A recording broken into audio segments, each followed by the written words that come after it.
Hi எல்லாருக்கும் வணக்கம். உங்க சுக்ரன் டயக்னோஸ்டிக்லேருந்து நான் டாக்டர் வந்தனா பேசுறேன். ரீசெண்டா நம்ம சப்ஸ்கிரைபர் ஒருத்தவங்க நம்மட்ட ஒரு கொஸ்டின் கேட்டிருந்தாங்க. டாக்டர் நான் பிரெக்னென்ட்டா இருக்கேன். ஆனா எனக்கு ரைட் ஓவரியில டெர்மாய்ட் சிஸ்ட் இருக்கு. அது 2.5 சென்டிமீட்டர் இருக்கு. எனக்கு பயமா இருக்கு. ஏதாச்சும் ப்ராப்ளம் ஆகுமா? அப்படின்னு கேட்டிருந்தாங்க. ஃபர்ஸ்ட் பயப்படாதீங்க. அந்த சிஸ்டோட சைஸ் 2.5 சென்டிமீட்டர் தான் இருக்கு. நீங்க ஒரு ஒரு தடவையும் நீங்க ஸ்கேனுக்கு போகும்போது, உங்க ஸ்கேன் டாக்டர் கிட்ட ஸ்பெசிஃபிக்கா சொல்லுங்க. இந்த மாதிரி எனக்கு ரைட் ஓவரியில டெர்மாய்ட் சிஸ்ட் இருக்குன்னு சொல்லியிருக்காங்க. அதோட சைஸ் பார்க்கணும் டாக்டர்ன்னு சொன்னீங்கன்னா, அவங்க அத மெஷர் பண்ணி உங்களுக்கு மென்ஷன் பண்ணி குடுப்பாங்க. ஸோ சைஸ் அப்படியே மெயின்டெயின் ஆகுதான்னு பாருங்க. சைஸ் ஏதாச்சும் சேஞ்சஸ் வருதான்னும் நீங்க பார்த்து நோட் பண்ணி வச்சுக்கோங்க. 90% ஆஃப் த டைம் உங்களுக்கு எந்த ப்ராப்ளமும் வராது. பிரெக்னன்சி ஸ்மூத்தா தான் போகும். எந்த பிரச்சனையும் இருக்காது.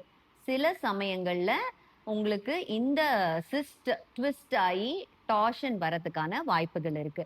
அப்போ உங்களுக்கு என்ன ஆகும்னா, சிவியர் அக்யூட் பெயின் இருக்கும். உங்களுக்கு ரைட் சைடு ஓவரியில இந்த சிஸ்ட் இருக்கிறதுனால ரைட் சைடு ரொம்ப சிவியர் பெயின் இருக்கும். இந்த மாதிரி ஏதாச்சும் நீங்க ஃபீல் பண்ணீங்க அப்படின்னா, இம்மீடியட்டா உங்க டாக்டர் கிட்ட போயிட்டு ஸ்கேன் பண்ணி பார்த்து அதுக்குண்டான ட்ரீட்மெண்ட் எடுத்துக்கோங்க. Thank you.